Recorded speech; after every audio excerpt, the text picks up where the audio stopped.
I'm Greg Gallup, and I teach 6th grade at Thomas Edison Charter Academy. I'm Erin and I teach 6th grade at Thomas Edison Charter Academy. I think one of the biggest goals for us was building community in 6th grade. 6th grade can be a challenging time for the students, and so bringing them together and sort of tackling any insecurities and having them face challenges. I think we both felt like there's kids that would benefit a lot from experiences that bring out their leadership skills that maybe don't show up as often in the classroom, sort of real life challenges and real life sort of problem solving and struggles that'll push them to be leaders, but in a totally different non-academic way. So Outward Bound was structured in a way that allowed the kids to be more independent. They were challenged, but I think in a way where they sort of felt like they were taking on that challenge and it was coming from them. And one of the huge things was they had to rely on themselves.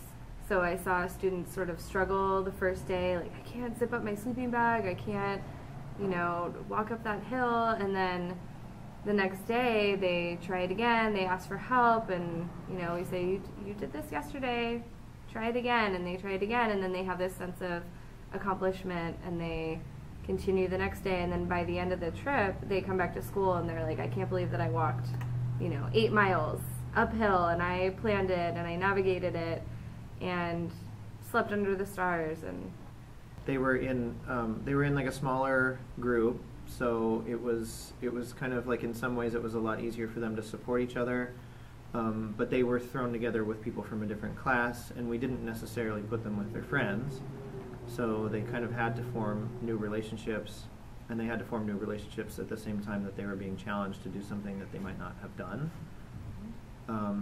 So it just put them in a position where they had to lean on someone new and form, like a trusting relationship a lot quicker and in a different way than they usually do. There was one girl in my group that she and actually like a couple people that are from her class that were in her group sort of had some doubts whether or not she was going to make it on the hike. And the first half of the hike on the second day was mostly downhill, and so it was fine. But then we start heading back uphill, and immediately it was like her throat hurt, her ankle hurt, whatever. And she had a real kind of breakdown, and there were a couple people that just kind of went and sat next to her. She didn't really need a lot of adult help, so it was really cool to see the kids just stepped in right away, and they were like, look, the only way that we're going to get back and have dinner is if we actually walk there, and you got to just go, you're going to do it, you can make it. And we sort of watched her just kind of like clean up her eyes and stand up and just kind of, shuffle along. And the one girl that was walking behind her was like, every step is closer to dinner, every step is closer to dinner. And so she just kept taking an additional step. So that was really cool. And at the end, everybody was really, like when we did our circle at the end of that day, everybody was really praising her a lot because she just pushed herself in a way that, and I think that she didn't know that she could do that. And when I became a teacher, I just noticed a tremendous amount of academic pressure, to the point where I think we as teachers get really trapped in kind of one mode of thinking, and we get trapped in the 4 walls of our classroom, and we forget that we're not just preparing our students academically, we're preparing them for life. We're preparing them for future leadership opportunities, and we're preparing them kind of for what type of person they're going to be in the world. And you just don't get that full of an experience in the 4 walls of a classroom. I think it's like hard as a teacher sometimes because there's so much pressure on us, and I think it's really important for us too to break out of that and to take kids and ourselves out and just have like a life experience that sort of breaks us out of that mold. Again, we chose Outward Bound because we knew it would be structured in a way that would allow for the students to be pushed to the perfect point of growth and challenge.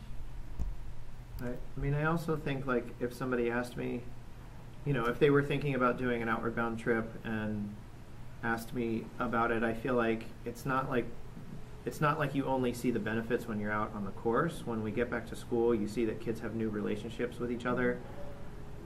You definitely, you can start to see the begin. I mean, we've only been back like about a week now, but you can start to see that kids are going to push themselves in kind of some different ways. there's it's just like things don't seem as difficult when you've hiked 6 miles before and it's hot and you didn't think you could do it. Then a lot of academic goals suddenly just don't seem that difficult, and then a lot of life challenges that they face both at school and at home just don't seem as daunting because they've been away from it for a minute and they've kind of seen that they can push through. So I would definitely say that, like, it might be a little abstract, but that the benefits of a course like this are going to continue.